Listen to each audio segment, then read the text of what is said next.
Canada ने Trump की धमकियों के बीच डिजिटल सर्विस टैक्स को लागू करने पर रोक लगा दी है। कनाडा के वित्त मंत्रालय ने अपने बयान में कहा कि कनाडाई प्रधानमंत्री मार्क कार्नी और अमेरिकी राष्ट्रपति डोनाल्ड ट्रंप 21 जुलाई तक नए व्यापार समझौते पर सहमति बनाने के लिए वार्ता फिर से करेंगे।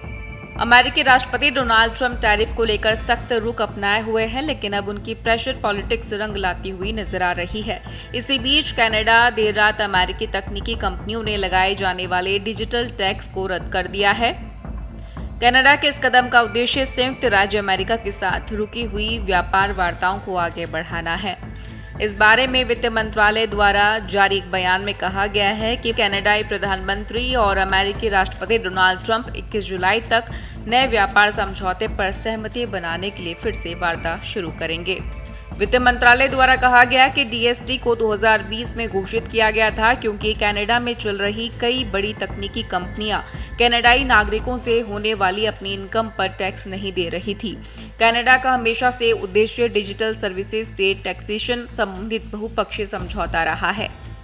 आपको बता दें कि ट्रंप ने अचानक डिजिटल सर्विस टैक्स को अमेरिका पर प्रत्यक्ष और स्पष्ट हमला बताते हुए ट्रेड वार्ता को बंद करने की घोषणा की थी, जिस पर अमेरिकी राष्ट्रपति डोनाल्ड ट्रंप ने कहा कि अमेरिका और कनाडा के बीच चल रही व्यापार वार्ताएं तब तक आगे नहीं बढ़ेगी जब तक कनाडा कुछ टैक्सों को खत्म नहीं करता। उन्होंने ये भी कहा कि वे अगले हफ्ते के अंदर कनाडाई सामानों पर नए शुल्क दरें लागू करेंगे, जिससे अमेरिका कनाडा संबंधों में हाल के शांत दौरे के बाद फिर से तनाव पैदा होने की आशंका है। ये टकराव G7 शिखर सम्मेलन में दोनों देशों के नेताओं की मुलाकात के बाद सामने आया, जहां कार्नी ने कहा था कि दोनों देश 30 दिनों के अंदर एक नए आर्थिक समझौते को अंतिम रूप देंगे। बता दें कि कनाडा का प्रस्तावित डिजिटल सर्विस टैक्स उन कंपनियों पर 3% कर लगाने वाला था जो कनाडाई यूजर से प्रति वर्ष 20 मिलियन कनाडाई डॉलर से अधिक की डिजिटल सेवा राजस्व अर्जित करती है।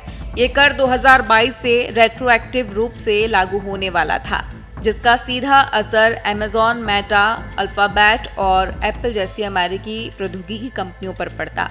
ये राजस्व ऑनलाइन मार्केट प्लेस सेवाओं, ऑनलाइन विज्ञापन सेवाओं, सोशल मीडिया सेवाओं और यूजर्स के डेटा की बिक्री से अर्जित किया जाता है।